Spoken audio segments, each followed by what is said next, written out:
Sound design is very much the business of making a fuller, more colourful world.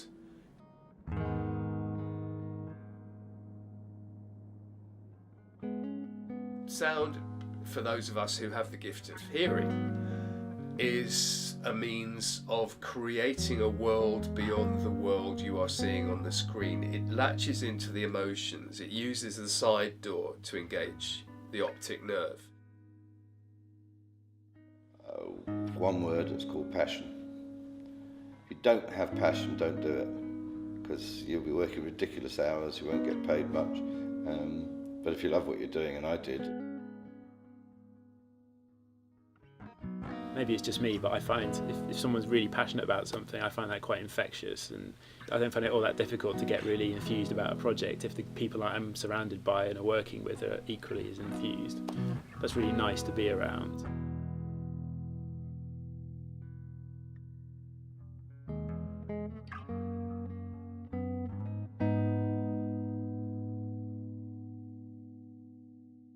Sound design and sound editing, I think you should really consider as two completely separate things. So sound editing is taking sound which has been recorded, say on location or pre-existing sound effects from a library, for example, and manipulating them to fit what's happening on screen.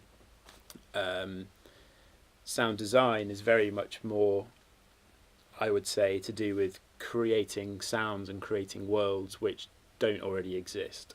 So for example, if you're trying to create the sound of like an extinct animal, like you might have some basis as to maybe it's related to an animal which exists now, but if you just stick that animal sound, it's not really done much. So manipulating that in a certain way to be able to create something that's recognizable but new, or it might be creating the sound of an alien in some big sci-fi epic. That's sound design, creating something kind of new.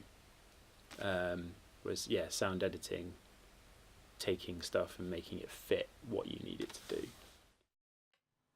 I don't think anyone was aware of sound design in film until Ben Burt came along and the first Star Wars movie came out. I think that was the time when any of us who were working in the related industries suddenly thought, hang on a minute, this is not just picking up voices with a microphone on the studio floor, adding music and a few sound effects. This is actually creating a world. And I think that was a moment for everybody where they started to think about what they were doing. Obviously, sound design had existed in an infant form for years before that. Some films you feel more strongly about, but I don't think it makes any difference how you do your job. It actually doesn't matter if the film is rubbish. The script is poor, the acting is bad, your job's going to be the same and you can enjoy it still. I don't know, I've always been interested in sound and music. Just kind of some of my earliest memories of my parents coming home for the first time with a CD player and kind of putting on Dire Straits and Simple Minds and Elton John LPs on the vinyl turntable that they had at home and things like that, and just, I don't know, that's always kind of stayed with me. And I've always loved music and all of that kind of stuff. So as I kind of said when I was explaining how I got into this, like I kind of knew very early on I wasn't good enough to kind of be a musician, but I knew I wanted to do something that was kind of sound related. So that's kind of what I did, and I've always loved kind of maths and physics and pulling things apart and things like that. My mum would tell you a story of me dismantling her camera when I was about 3 years old, and never was it to fit together ever again. And like getting inside things and tinkering with things was always something that I was really interested in. So having something which married my love of kind of music and sound, and also bits of kit and equipment that you can kind of manipulate to achieve what you want to achieve, it just, everything kind of fitted together quite nicely for me anyway. So yeah, that's why I kind of ended up here, I guess.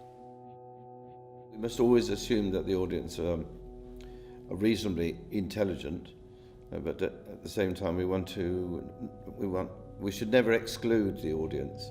We want to make it comfortable for the audience when we need to make it comfortable, and uncomfortable when we want to hurt them, shock them, do something else.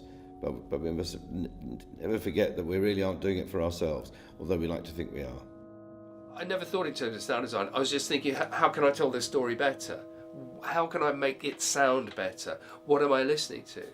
And what I realised was that there are layers of sound. The thing about this is, you see, nowadays, I think to base this discussion on sound design is to build your castle on sound, because sound design is no more a part of telling, is no more the reason for telling a story than a camera lens is the reason for making a film. They're tools in the process, to me, in my humble.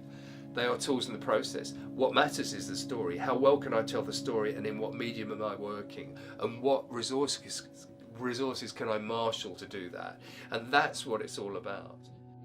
It's an incredibly important part of filmmaking. I think obviously the visuals is the big kind of in-your-face bit of it, but without the sound you lose so much of the experience. And absolutely, if you do your job well, then no one notices, and that's quite satisfying, I find. It's just kind of there and no one notices it, and you can just prod your mates and like, oh, did you hear that bit? And they're just saying, shut up, I'm watching it. Yeah, no,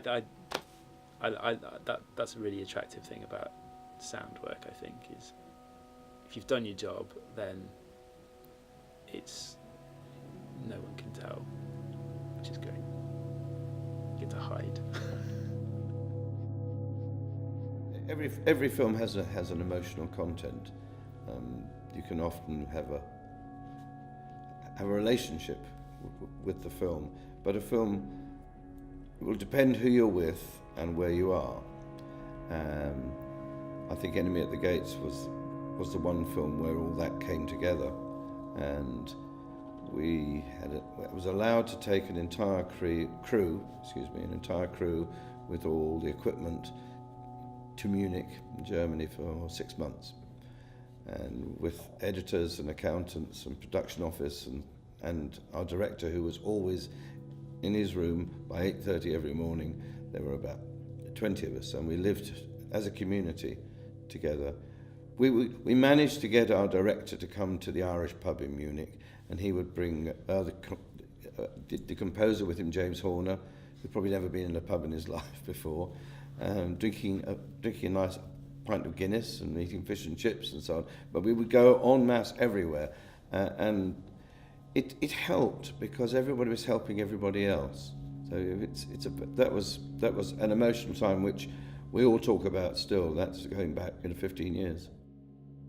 When we were doing the Superman, Batman and stuff in the early days, Paul Dealey was my kind of my right arm, and if you like, I was his left. But Paul was the technical guy, and he would just find ways of doing it. And this was in the days before we really had automation on Pro Tools, which is the program I use.